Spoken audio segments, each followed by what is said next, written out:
Praise లాడండి. రండి ఈరోజు దేవుని వాగ్దానం చూసుకుందాము. మరి ఇర్మియా గ్రంథంలో నుంచి 2 మాటలు మనం చూసుకుందాం. దేవుడు మాట్లాడిన మాటలు చూద్దాం రండి. ఇర్మియాతో దేవుడు ఏమంటున్నాడంటే, నేను నిన్ను జనములకి ప్రవక్తగా నేను నిర్మించుకున్నాను. ఎందుకంటే నా మాటలు ప్రకటించాలి, నా మాటలు ప్రపంచంలో మరి ఎల్లడవ్వాలి, మరి నా మాటలు ప్రకటించాలి. కాబట్టి నేను నిన్ను నిర్మించుకున్నాను. ఎప్పుడు నిర్మించుకున్నాడు? తల్లి గర్భములో ఉన్నప్పటి నుంచి మరి దేవుడు ఇర్మియాని ఎరిగి ఉన్నాడంట. ఎరిగి ఉండటమే కాకుండా ఆయన ఏమంటున్నాడంటే, తల్లి గర్భంలో నేను నిన్ను రూపింపక మునిపే నేను నిన్ను ఎరిగి ఉన్నాను.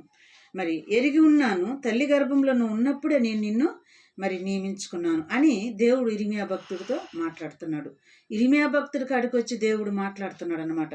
అప్పుడు మరి ఇర్మియా భక్తుడు ఏమంటున్నాడు? చిత్తగించము ప్రభువా, యేసయ్యా ప్రభువా, నేను వెళ్ళలేను, నేను బాలుడినే, మాట్లాడటానికి నాకు శక్తి చాలదు అంటున్నాడు.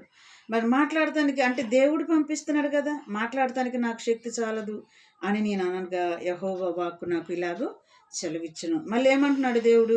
నేను బాలుడిని అనవద్దు, నేను నిన్ను పంపువారి వద్దకు నీవు పోవలను. నేను బాలుడు, నన్ను ఎలా అంటున్నావు? నీకు మాటలు నేను నేర్పిస్తున్నాను కదా, మరి నేను పంపిస్తున్నాను కదా, నువ్వు వెళ్ళాలి, జనములకు నేను నిన్ను ప్రవక్తగా నిర్మించుకొని ఉన్నాను అనమాట అని దేవుడు ఇర్మియాతో మాట్లాడుతున్నాడు అనమాట. మరలా అదే వాక్యం చూడండి కిందకి. మరి నీకు ఆజ్ఞాపించిన సంగతులు అన్నీ చెప్పవలెను, వారికి భయపడకము, నిన్ను నేను విడిపించుటకు నేను నీకు తోడై ఉన్నాను. ఇది యెహోవా వాక్ అన్నమాట. దేవుడు విడిపించుతానంటున్నాడు.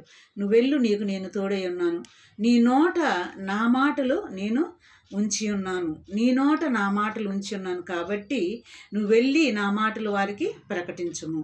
నీ నోటిని ముట్టాను నేను, నీ నోరుని నేను ముడతాను, నేను నిన్ను వాడుకుంటాను అని మరి దేవుడు మరి ఇర్మియా భక్తుడితో చెప్పాడండి. మరి ఈ దినము మరి బైబిల్ చదవండి, ప్రార్థన చేయండి, దేవుడు రాకడికి సిద్ధపాటు కలిగి ఉండండి. మరి దేవుడు మరి ఈ చిన్న మాటలు దేవుడు దీవించి ఆశీర్వదించునుగాక. ఆమేన్. చిన్న ప్రార్థనేనండి, కళ్ళు మూసుకోండి. స్తోత్రములు ప్రభా, స్తోత్రములు ప్రభా, పరలోకమందున్న మా తండ్రి, ఈ సమయంలో ప్రభా ఈ మాటలు అందరూ వినటానికి నీ కృప దయచేయి.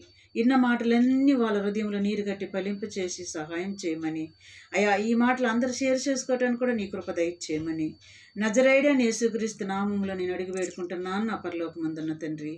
ఆమేన్. God bless you.